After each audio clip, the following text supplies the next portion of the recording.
Why is it often so challenging to make major changes to something like our speech? Well, there are many reasons, but today I'm going to give you one of the biggest reasons, and that has to do with our identity. Our identity. And so, this is another part in the series where we've been talking about why is it that we tend to feel more relaxed and speak a lot more smoothly and fluently when we're alone than when we're with other people. Well, one of the reasons, and it's a major reason, has to do with your identity. So, what is your identity? And what does it have to do with speaking? Your identity, watch this, is who you believe yourself to be. And we can identify who we believe ourselves to be by things that we say, like, I tend to do this. I always do this. I can never do this. I always have trouble with this. These are just some of the indicators of our self-beliefs, right? Who we believe ourselves to be and who we believe ourselves to be in certain contexts. So we have what we call contextual beliefs, and we'll talk about that too. But these beliefs drive our behavior. It drives our thinking. It drives what we say externally, audibly, and what we say internally, right? These beliefs drive our performance. There are times where people perform well, but because of their identity, they drag themselves back. I was meeting with a client today, and many years ago, his speech therapist told him, hey, never avoid words. That's a cop-out. Just don't do it. Well, in Pro90D, we don't teach you to just avoid words and avoid speaking situations. If you have trouble with this word, just don't use it. Use something else. But what we do teach you is a strategic way to give yourself flexibility that in the moment, let's just say you're giving a presentation or you're in an interview, and in the moment, you're unable to say a word.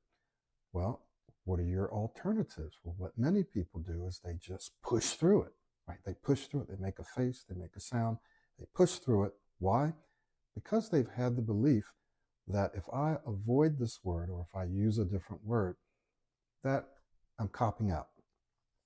Well, this is not necessarily true, because if you're working on your speech like you do in Pro90D, you're working on your speech using our methodology, our scientifically based methodology, so that you can actually say exactly what you want using the words that you want. If you're doing that and your speech is improving and it's getting smoother and smoother, and at the same time, there are times where you still may get stuck because everyone has this fluencies, then you need to be able to have a strategy for dealing with those times when you get stuck. And so we teach you to think of your speech like water that flows.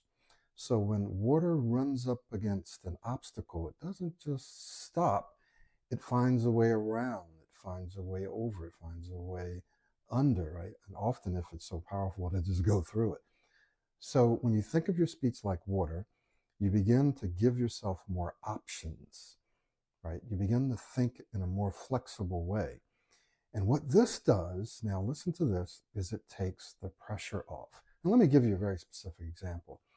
If you believe, and I've said this before in many videos, if you believe that there's only one way to say something, and I have to say it this way right now, and trust me, it's usually not like that. I shared an example in one of the other videos about how I was a platoon leader and I had to call my platoon to attention, and I could only say that one word, and I got stuck once, but I figured out a way to say that word in a different way. So using the law of flexibility, I gave myself options and I was able to say attention anytime that I wanted. So you always have options, and the more options you have, the freer you feel, the more relaxed you feel, the more confident you feel, the better you're going to speak. So therefore, what's very important when we're talking about our identity is that you don't box yourself into a corner. You give yourself options. This is just one example of how a belief can keep you from possibly speaking more fluently and smoothly because you believe that you should never substitute or use a different word. And therefore, you continue to push through and you continue to reactivate and use those old neural pathways that represent stuttering and stammering and blocking. Okay. So, what we're teaching you to do is to rewire that to be more flexible, to be more fluent, to be more fluid. For example, when regular people are speaking, they're speaking in the same way that they walk. They just don't think about it, right? They're just taking the steps. They're using whatever words come to mind.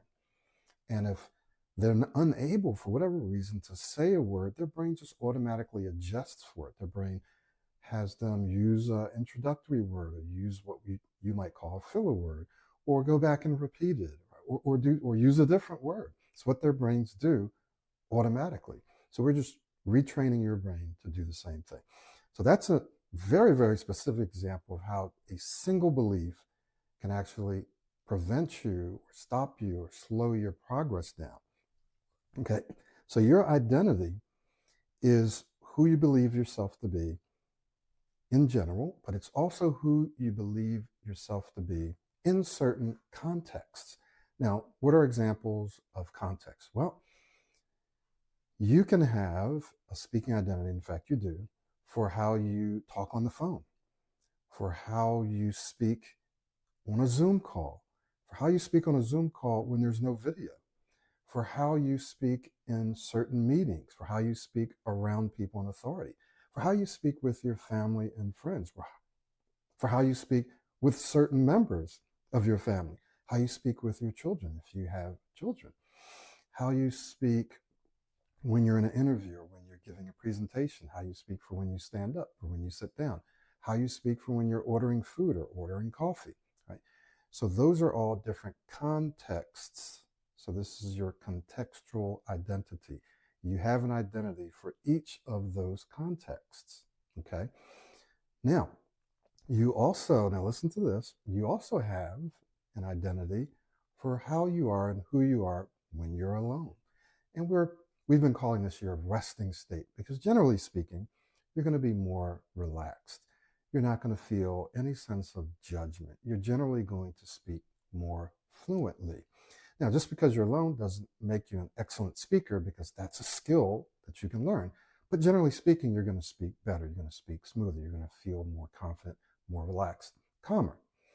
So then the question is, how can I get to that state or create that state no matter the context? So we've been giving you various steps and things that you can do to get you back to or get you in this resting state. So today we're going to be talking about strengthening your identity and your self-talk, which is also one way to change your identity. So here are a few things that you can do to help you change your identity. And one has to do with your self-talk and affirmations, right? And these are what we call internal inputs, and some of them are combined, internal and external. So we'll talk about what that means. So when we think about self-talk and affirmations, we're talking about what we say to ourselves. So an affirmation is something very specific. You use these words. Self-talk can be an affirmation, but it can also be something where you're using different words. It's just something where you're reminding yourself of something. You're encouraging yourself. So these are internal because they're coming from within. Now, where this is kind of a hybrid or combination of both internal and external is if you use self-talk and you say it aloud, or if you use an affirmation and you say it aloud, because now it's coming from the inside, but you're also hearing it on the outside. Right. So affirmations and self-talk are very, very important in changing your identity, what you say to yourself. Your affirmations and self-talk also help you become more aware of what you're thinking in the moment. Right? Sometimes we're not even aware that we're thinking or what we're saying to ourselves, or we're just going on autopilot. So when you start becoming more aware of what am I thinking in this moment? What do I want to say to myself so that I can change how I'm feeling and how I'm performing in this moment, right? And obviously we have self-talk that leads up to that moment. So all the moments leading up to a particular moment. And we have self-talk after that moment. Do we ruminate? Do we beat ourselves up? Right? It's all self-talk. And all of this forms your identity, forms your identity. Okay. So then, affirmations and self-talk are primarily internal, but they can become a combination of internal and external when you say them aloud.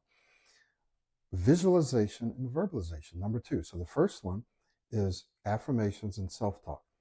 Critical and probably the most important, to be able to speak to yourself and say something that's encouraging, that's positive, that's calming, right? That reminds you what you want to do, what you need to do in that moment. And you can say something like, look, just relax. I can take my time. I'm in control here. Oh, yeah, you messed up a little, but so what? I don't really care what people think or say. I'm going to take my time and speak the way I want to speak. Those are some examples of affirmations and or self-talk. Number two, visualizations and verbalizations. What's a visualization? It's when you picture something, when you imagine something, when you visualize something internal, and you see yourself reacting or responding or speaking, behaving in a certain way. You can see it.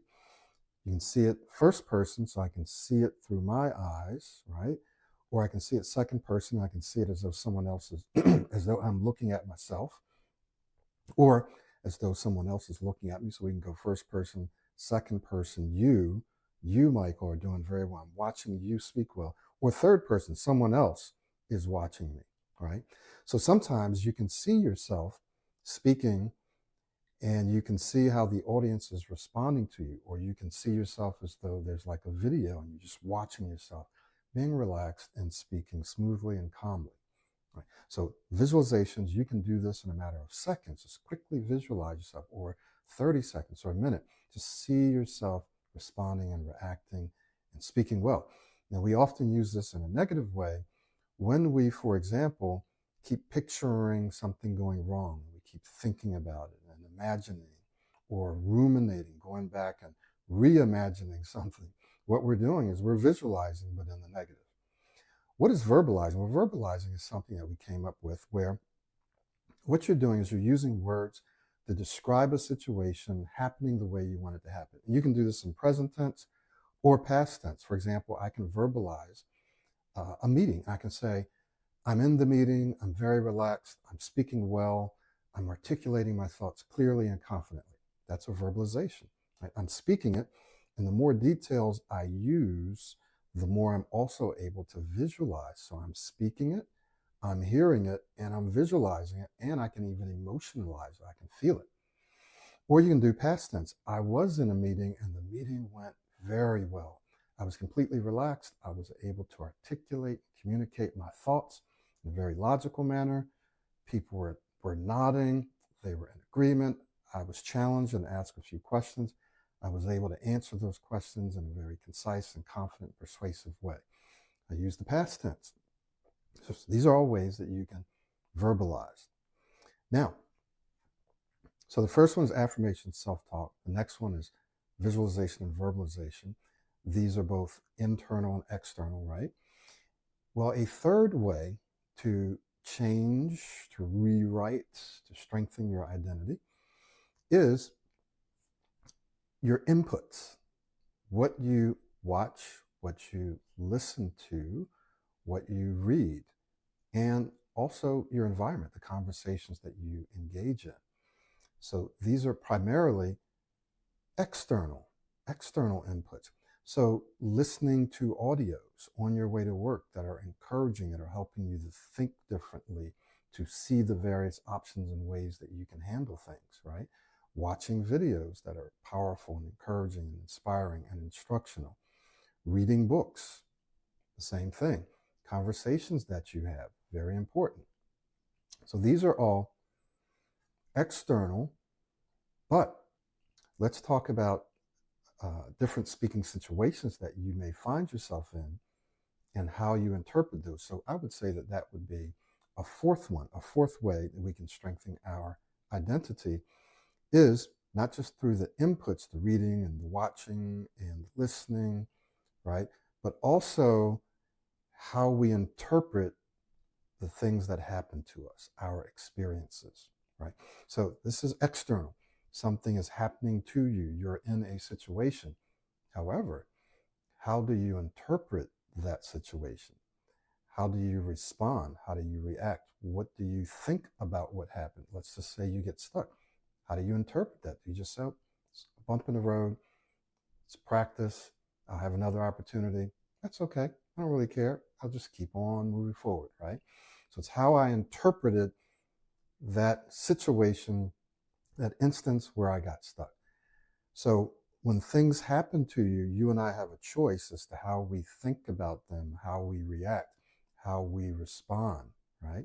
And so when we do that, we're literally changing who we believe ourselves to be, how we believe ourselves to react and respond in certain speaking situations, because we're interpreting speaking situations in a different way.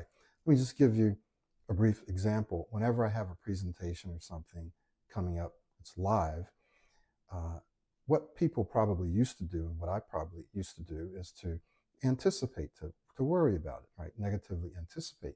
Well, many, many years ago, I decided to, instead of worrying about something, to take that opportunity to prepare for it. So rather than worry or negatively anticipate, I simply prepare.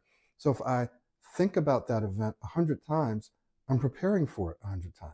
I think about it, I'm preparing. I say, oh, how am I going to open up? What do I want people to walk away with? How do I want to organize this? Right? I'm thinking about that instead of worrying about what I don't want to happen, what happened the last time, what might happen. You see what I mean?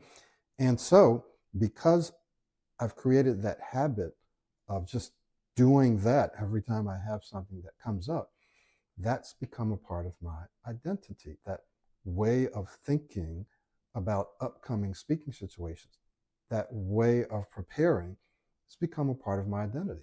So now I know that I'm the kind of person who tends to, and almost always, whenever I have something coming up, I always prepare for it this way. Does this make sense? So these are the things, at least some of the major things that help you reform, kind of rewrite and strengthen your identity. It's how you interpret the things that are happening to you, the external things, right? How you respond to them internally. So it's external, it's happening to you, but then you have ways that you have to interpret it, that's internal. Your inputs, what you're watching, what you're listening to, you want to keep your mind full of things that are encouraging, that are instructional, that are inspirational. And then we also talked about verbalization and visualization, how that's a very, very powerful tool. And we talked about affirmations and self-talk. All of these things put together can change how you see yourself in various contexts. So you start to do all of these things when you think about speaking on the phone, when you think about doing a Zoom call, when you have an interview, when you have a meeting, when you have social conversations, right? And we also talked about some things in other videos that I want you to go back to, and that is getting practice, having a daily routine, getting out there, and all those things. So go back and watch those other videos, because that's going to inform the things that you're doing or that we're talking about in this video. So I hope that this has been helpful. This is one of the things that can hold you back. Even though you're doing the work, sometimes we might have to go in, and this is what we do as coaches. We go in and we examine beliefs, because you might be doing the work, but then all of a sudden it seems like you're not making the progress as quickly as you would like. And almost always it's because of some underlying limiting belief. So changing your beliefs for each of the contexts so that you can say, no matter where I'm at, who I'm with, who I'm speaking to, I want to and I will be relaxed. I will be in control. I will be more present. I will feel confident. I will feel like I can say whatever I want, whenever I want, the way that I want. And I want to go back to this one because it's very important. I will be more in the moment. I'll be more present. I'll empty my mind and not be scanning ahead or preparing what I think I need to say. I'll just be present. When you're present, you release, you're just more relaxed, you're in the moment, you're not thinking about your speech, and you'll find that you'll perform better. So I want to encourage you to like this video, subscribe to our channel. Also, you can check out, if you're not watching this on Spotify, we have a video Spotify podcast. You can watch this on YouTube. And if you feel like, and if you are missing opportunities in life and you want to accelerate your progress, this almost always happens when you're working with someone one-on-one who understands what you're going through and can support you through that process. It will be, as all my clients say, one of the best investments that you ever make. You're going to be missing out and often losing income if you are not communicating and articulating the way that you actually could. Because if other people, say you have two people and you're equally qualified, or you're even more qualified, but that person can communicate better, they're going to get the job, unless you know someone. Right? They're going to get the job. So why allow that to be an obstacle when you can fix it? We had a speech therapist who came into one of our virtual speech masters sessions, and we've been kind of following each other for the last 2 decades.